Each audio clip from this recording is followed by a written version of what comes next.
ఇలాగా మెత్తగా నూరుకున్న తర్వాత చింతపండు నానబెట్టుకున్నాం కదా ముందే. 2 గుడిసెలు చింతపండు అయితే సరిపోద్ది.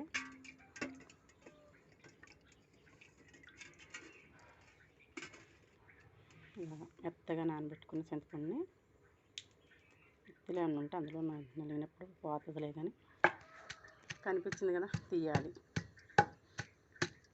నేనైతే తేజ మిరపకాయలే తీసుకున్నాను, ఎందుకంటే టేస్ట్ బాగుంటాయి. ఇందులో ఇస్తుంది ఇట్లా మెత్తగా రుబ్బుకోవాలన్నమాట. ఇలా మెత్తగా నూనె వేసుకున్నాక గనిసగడ్డలు శుభ్రం క్లీన్ చేసి పెట్టుకున్నాం కదా. పచ్చడి నూరంటే నా విషయంలో అయితే కొంచెం కష్టమే, కాకపోతే మీ అందరి కోసం నేనైతే ఈ గనిసగడ్డల చట్నీ అనేది చేస్తున్నాను.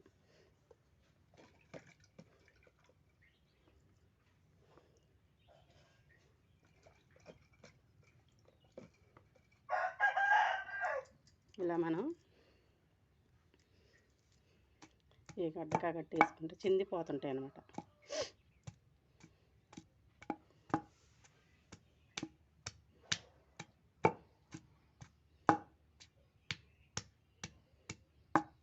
ఇది ఎలా ఉంటుందంటే కొబ్బరి చట్నీ తిన్నట్టుగా ఫీల్ అయ్యిద్ది అనమాట. నా ఫీలింగ్ నేను చెప్పా, మీరు కూడా ట్రై చేసి ఎలా ఉందనేది కామెంట్లో అయితే చెప్పండి అమ్మా. నేనైతే చట్నీ చేయటం అయిపోయాక నేను టేస్ట్ అయితే చెప్తాను ఎలా ఉందనేది. ఇలా దేనికదే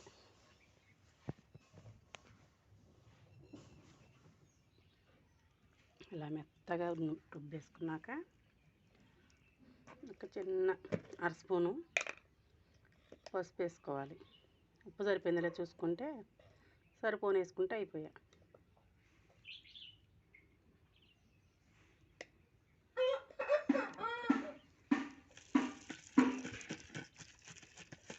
ఇట్లా కొబ్బరి చట్నీ ఉన్నట్టే ఉంటుంది అన్నమాట.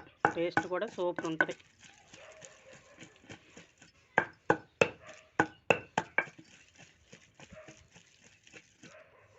ఉప్పు కొంచెం తగ్గింది, ఇంకొంచెం ఉప్పు వేస్తున్నా.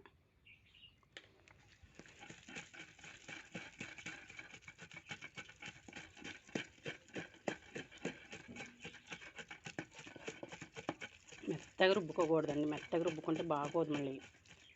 ఏంటంటే మనం కొబ్బరి తురుముకుంటే ఎట్లా ఉంటుంది అట్లా ఉండాలన్నమాట. కొబ్బరి తురిమినట్టుగా ఇట్లా ఉంటేనే టేస్ట్ బాగుంటుంది అన్నమాట. ఎందుకంటే అది కొంచెం కరకరాల ఆడుతూ ఉంటుంది కదా. తిరగమూత పెట్టినా కూడా మగ్గనివ్వకూడదు, మగ్గితే మెత్తబడిపోద్ది కదా, అట్లా అన్నమాట. తాలింపుకి అయితే రెడీ చేసేసుకున్నాను అన్నీ. ఎండుమిరపకాయలు, తర్వాత తాలింపు గింజలు, జీలకర్ర, ఉల్లిపాయలు, కరివేపాకు. కళాయిలో అయితే నూనె పోసేసుకుందాం ఫ్రెండ్స్. మనకి కొంచెం నూనె మరింత పోసుకుంటే మంట ఉన్నా కూడా కొంచెం కారం అనిపించినా కూడా తగ్గిపోద్ది అనమాట. ఆయిల్ వీటెక్కాక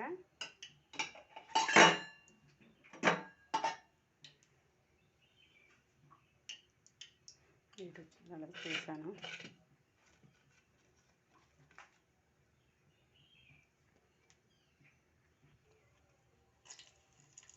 ఆయిల్ వెయిట్ వచ్చేస్తుంది. ముందుగా తాలింపు మిరపకాయలు అయితే వేసేసాను.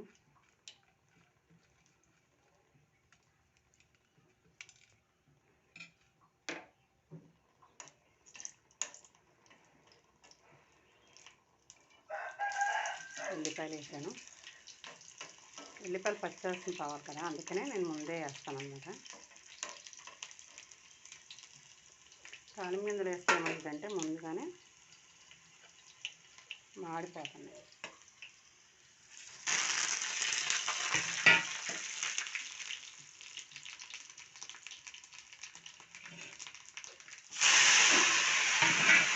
కరివేపాకు కూడా వేసేసాను. దీంట్లో కొంచెం ఇంగువ ఉంటుంది కదా, కొంచెం వేసిన తర్వాత మనం చట్నీ తయారు చేసి పెట్టుకున్నది ఉంది కదా,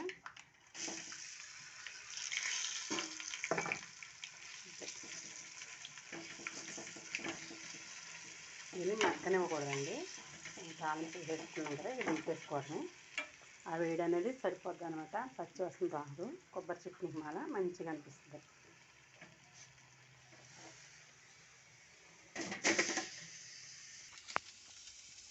చట్నీ అయితే ఇట్లా అంతా కలిసేటట్టుగా పెట్టేసుకోవాలన్నమాట.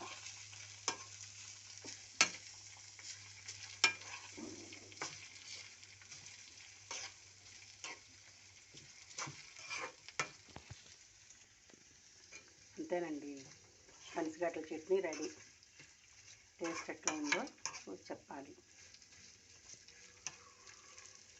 ఇట్లా చేసుకోండి. మనం కొబ్బరి చట్నీ చిన్న ఫీలింగ్ రాకపోతే నన్ను అడగండి. ప్లీజ్ కామెంట్స్ అయితే చేయండి. నచ్చితే లైక్ చేయండి. రెడీ చేసుకున్న తర్వాతే, మీరు టేస్ట్ చేసిన తర్వాతే మా వీడియోకి లైక్ ఇవ్వండి అమ్మా. ఇంత కష్టపడి చేశా కదా.